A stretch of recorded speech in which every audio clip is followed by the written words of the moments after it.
people love deluding themselves and creating a hug box for themselves. I saw this thing where Republicans were doing victory laps over David Pakman. David Pakman losing subscribers. I have cordial disagreements with David, but I do think that he hammed up, and I've made some jokes about it. He was really libbed up.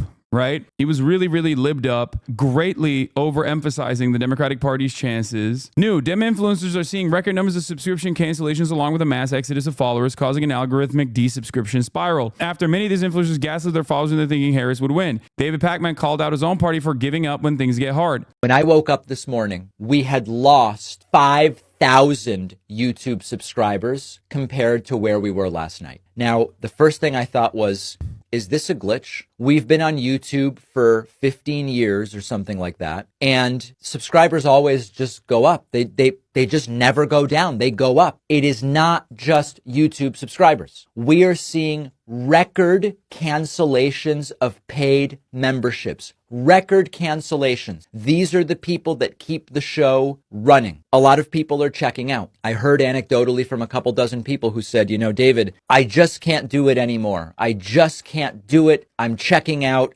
I'm out. Okay, my controversial opinion is I don't think it's like, I think unsubscribing from a YouTube channel is not, stopping the fight or whatever. You know what I mean? I'll say this much. I have not seen a decline in my subscriptions. I've seen an increase in my subscriptions, both here on Twitch and also on YouTube as well. One thing I will say is that, like, Colin Rugg is saying people were disillusioned by David Pakman's analysis, so they're punishing him by unsubscribing. I can't speak on this. I don't know if that's like the actual, I don't know if that's literally what happened.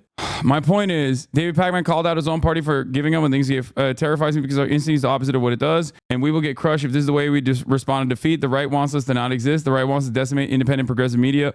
When the right loses, they get organized, they fund, and they create insanely effective organizations like Turning Point USA, investing in the Daily Wire, and build out this huge network of right-wing idea and influencers. We are in an algorithmic desubscription spiral right now because when people start unsubscribing on YouTube, YouTube thinks, oh, we probably shouldn't recommend this content. The thing is, I will say this much. I did notice something in my own YouTube. I guess this is somewhat irrelevant, but it's like a hyper specific focus. But even in my own YouTube, every time I was, openly critical of the Democratic Party, are the Democrats throwing this election 3 weeks ago? Does Kamala Harris still have a chance? Kamala Harris is wild for doing this podcast. Like, every time I was critical, how the media lies to you, Tim Walz defends himself on Fox News. Most of my coverage was incredibly critical of the Democratic Party. The incredibly critical videos of the Democratic Party were simply Kamala is flopping in this interview. Like these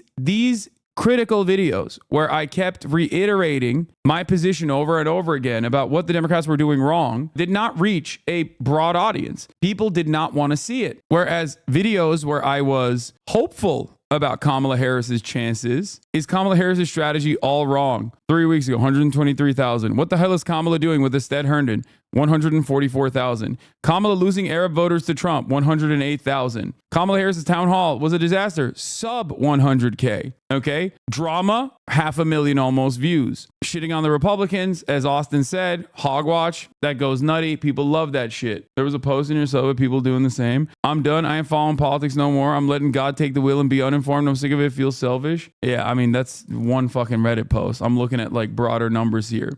Craziest poll ever dropped. See, this is the Iowa poll, 384,000. And if you look at like David Pakman's, I assume if you look at David Pakman's videos from the time, if we were to look at an assessment of that, it seemed like there are a lot of people that wanted to see positive news about Kamala Harris. So they responded positively to positive news about Kamala Harris. Liberals wanted hopium. They wanted to get libbed up, and they wanted to hear how bad Trump was and how good Kamala Harris was. And then when they pushed themselves to this echo chambered position, obviously they felt duped and they felt angry. And to a certain degree, it's kind of their fault. Like, you were seeking out this content. You were rewarding people that were giving you this content. Actually, I didn't click on your videos because I thought, of course, our most prominent online dude is shitting on us. Yeah. Now, the reason why I'm mentioning that, anytime I criticize Kamala in your comment section and say she's going to lose, I get swamped with libs calling me a Trump supporter. It's true. I listen to the pod Johns when you depress me too much. Yeah. If you were also in there, if you were also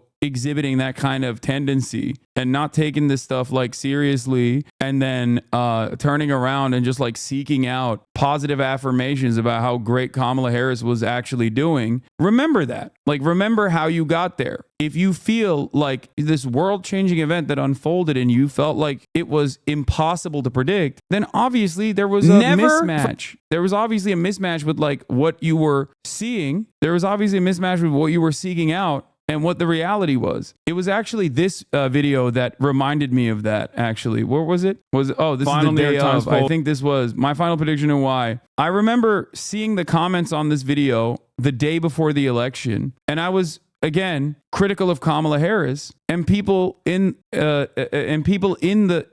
though I said Kamala Harris has a slight chance of victory. So why in the comment section, people were like, most analysts say she's run a good campaign. What is the data you're saying that she's run an objectively bad campaign? Her campaign has been flawless. What is he talking about? Data scientist here, an avid Silver bulletin reader. Nate Silver was the only on the Trump is going to win train when Biden was running. It's been a toss-up since Kamala tossed her hat in. Nate Silver is hedging his bets now that he can claim he forecasted a Kamala win. Hasan has no idea what the median voter thinks. Like, such bad takes. She's had a pretty perfect campaign. What are you talking about? Her campaign not ran bad. Her campaign has been amazing and effective by all objective metrics. I can't imagine what you're referencing. Campaign had been amazing. She had 100 days, not 2 years. Babes, I love you, but her campaign was so good. What are you talking about? It's absolutely not a fact. Wow, I actually have to disagree with this one. Her campaign has been pretty good. I usually agree with you, but I think she's had a great campaign. You make a few good points, but it's been a very good campaign. Not flawless, but damn good. Whenever I'm vindicated in moments like this, it's not to flex and be like, I told you so. I told you so. You should have listened to me. I don't give a shit about that, okay? Because the world moves on and things are going to get worse before they get better. But the reason why I show you this is because I want you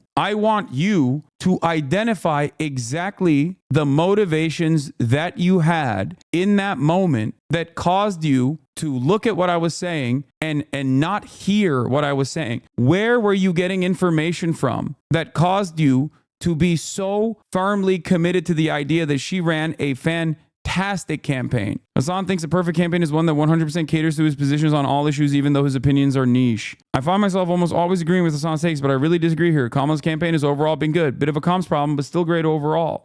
This really shows Hasan's lack of political strategy knowledge. Like, you want a bad campaign? Look at Mondale versus Reagan. Every single comment. Kamala ran a great campaign, and the fact that Kamala lost really mutually exclusive? You can't run a fucking great campaign and then lose by worse numbers than Hillary Clinton. Clearly, if you lost, what kind of attitude is this? No, dude. No, she ran a fucking bad campaign. She lost. What are we talking about? Even in the aftermath of a resounding defeat, there are still people who are saying, no, you don't understand. She actually did do her best. No, she didn't. There are so many gimmies that she just dropped the ball on spectacularly, if not ran directly against. And not only was I so right about some of those things, they even internally were saying, what the fuck are you doing? Dem insiders begged the team to not campaign with Liz Cheney. It's all coming out now. Could have told everything that I verbatim, every single thing that I brought up throughout the entire campaign. Focus on the economy,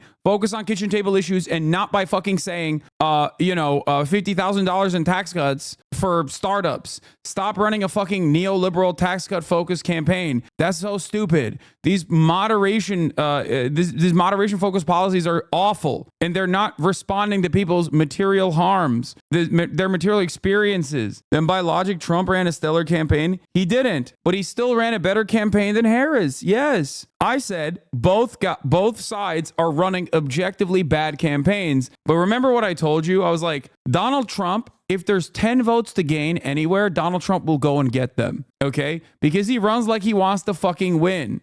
while his top line messaging was fucking stupid, he still actively went out in front of people and directly saw what they were interested in and said he would do that. If there's 10 Amish votes in a goddamn district in Pennsylvania, he's going to go out there and try to get those votes. He's like, there's a reason why 64% of Native Americans, I saw one poll, it's like insane, voted for him. You want to know why? Because he did right by them once. Okay, I think he like did federal recognition for one tribe, and people remember that shit. Yeah, interestingly, Bill Kristol, a top never Trump Republican, publicly urged Harris in the final weeks of the campaign to pitch a progressive populist economic message against Trump and his army of billionaire supporters. Even going on Joe Rogan was a good move, and Dem sending Fetterbit was awful. Yeah, Fetterbitch was the worst person to send. Trump ran like he wanted to win. Kamala ran like she expected to win.